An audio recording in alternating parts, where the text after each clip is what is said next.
কলমি শাক আপনারা অনেকেই রান্না করে থাকেন, সেগুলো বেশ ভালো হয়।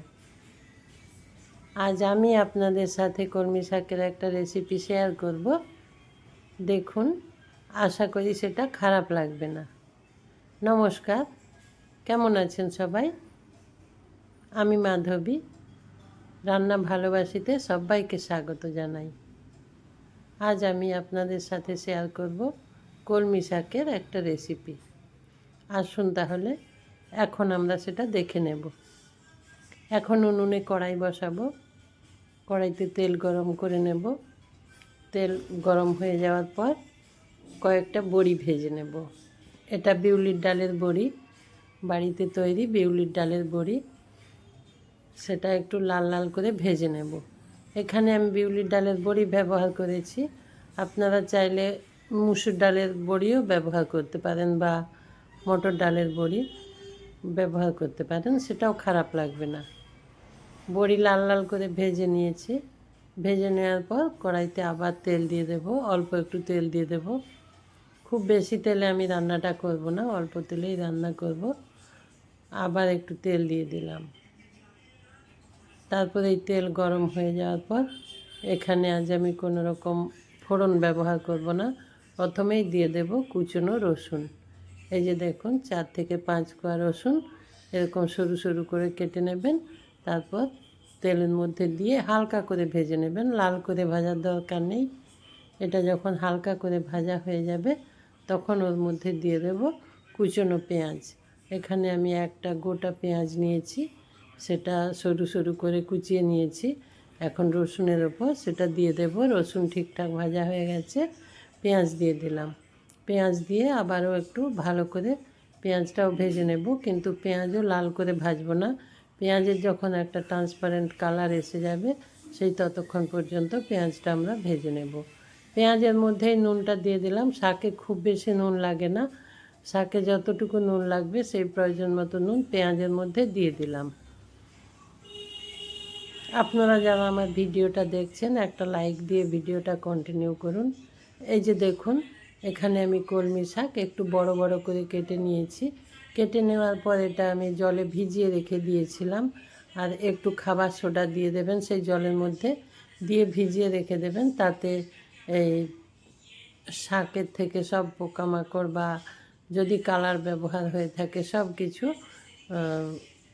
ধুয়ে পরিষ্কার হয়ে যাবে। সেই জন্য শাক বা সবজি ধোয়ার সময় একটু খাবার সোডা বা বেকিং সোডা জলের মধ্যে দিয়ে সেগুলো ধুয়ে নেবেন। এখন পেঁয়াজ ভাজার পর পেঁয়াজের ওপর শাকগুলো দিয়ে দিয়েছি। শাক দিয়ে পেঁয়াজের সাথে ভালো করে মিশিয়ে নেব।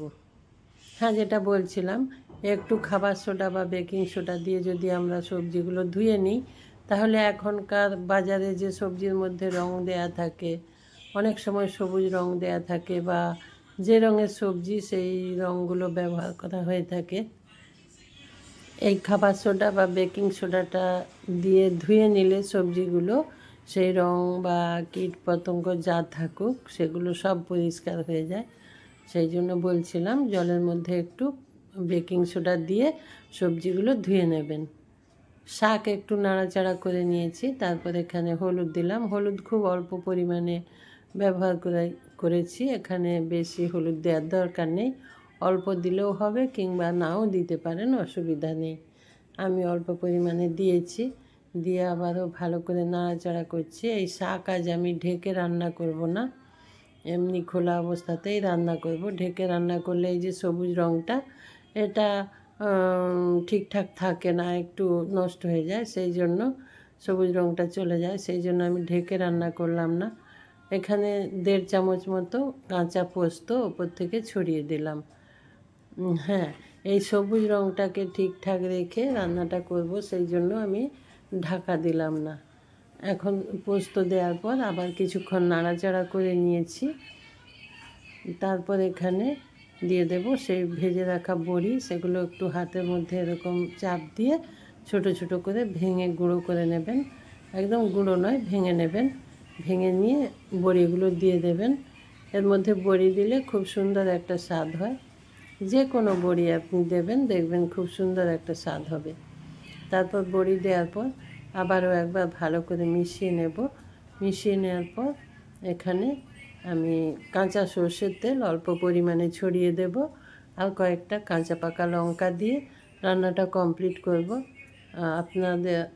আপনারা যারা আমার ভিডিওটা দেখছেন তাদেরকে আমার অসংখ্য ধন্যবাদ। আর আপনারা যারা আমার চ্যানেলটা এখনও সাবস্ক্রাইব করেননি তারা চ্যানেলটা সাবস্ক্রাইব করে আমার পাশে থাকবেন, আমাকে রান্না করার আরও উৎসাহ দেবেন।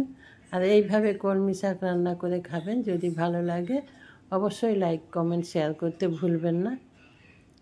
গরম গরম ভাতের সঙ্গে রুটির সঙ্গেও এটা খেতে পারেন, খুব সুন্দর লাগবে এই রেসিপি।